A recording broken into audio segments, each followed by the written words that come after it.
Let's go make this Cricket Song quilt block. But first, always remember to share this so it will save to your profile and you can find it when you're looking for it again later. Our cheat sheet says to cut our squares 5 inches, which we did, and our half square triangles 5 3/8. So this started out as one block that was 5 3/8, and I cut it on a diagonal. The same with my colors. Now on my squares, I needed 1, 2, 3, 4, 5, 6, and so then I knew I needed 10 blocks for the half square triangles. So we have these. Now we're going to put our whole squares to the side.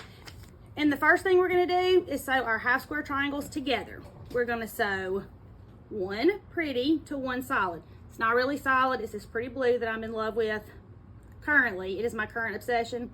We're going to put them pretty side to pretty side. Straight stitch, 1/4 inch seam, back stitching when you start and when you stop. I'm going to sew from here to here. When I get here, I'm going to back stitch. Now I'm chain piecing mine, but I'm back stitching even when I'm chain piecing. Lots of people don't, and it must work for them or they wouldn't do it. But my grandma scared me. And y'all, I'm terrified. So if you're asking me, the answer is yes. Backstitch always. There's a new cheat sheet posted every Friday on my Facebook page with a link to the free printable library on my website. Click the link because there's a ton of free printables on there and you can only get to them through the link. And then I want to know, what are you making with these quilt blocks that we're doing? Because I've decided to make a sampler quilt. I'm going to take 12 of these quilt blocks and put them together. Be sure to email the photo of your quilt block, sampler quilt block and applique, whatever you're making, to hometownquiltcompany@gmail.com. We all want to see. Now I'm going to iron them. This is my ironing situation. We've talked about it before. Heat resistant pad wool mat, both from Walmart, both linked in my Walmart storefront that's linked in the caption, and my Oliso iron that Missouri Star Quilt Company sent me. It's my new favorite. And the floral on it doesn't hurt my feelings either.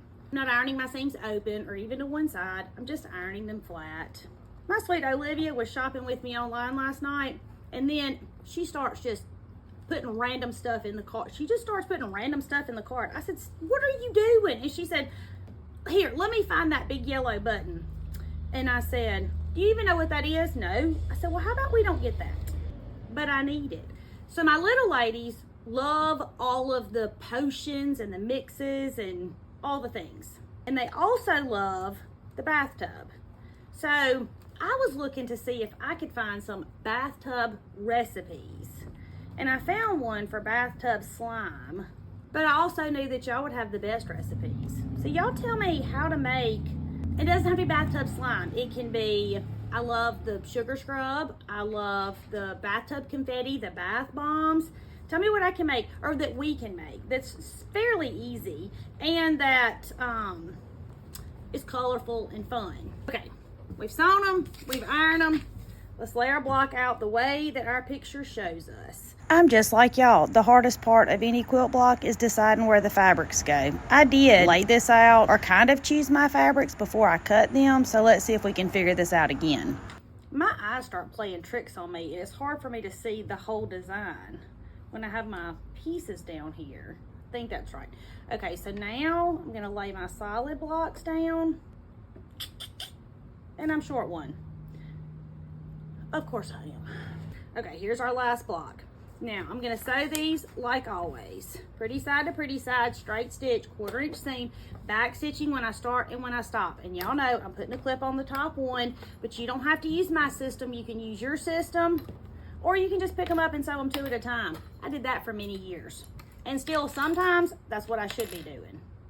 But instead, I don't. And then I just have to pull out my seam ripper.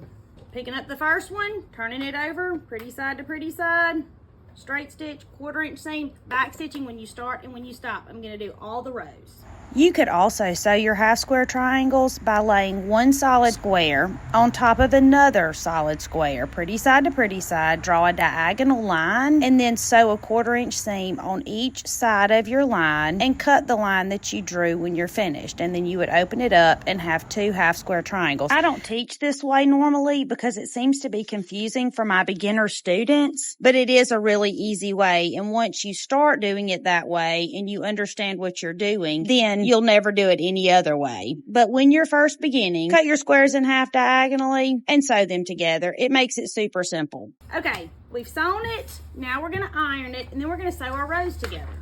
So we've sewn them, we've ironed them. Now we're going to take this row, we're going to lay it on here, pretty side to pretty side. Now I left my clips on the top. That just lets me know this is the top of my row, because otherwise I would be trying to figure out which direction they went. If you have a system that's different than that, I want you to use what works for you. We're going to sew this straight stitch, 1/4 inch seam. We're going to get our 1/4 inch seam by following the edge of our fabric with the edge of our presser foot. Back stitching when you start and when you stop, because my grandma said so. Nana Ann just came in and she's sitting at the end of the table, and she and I are solving all of the problems of the world while I'm sewing this quilt block for y'all. All right, here's our Cricut Song quilt block. My name is Tammy. I'm your favorite sewing teacher, and I would love for you to come sew with me.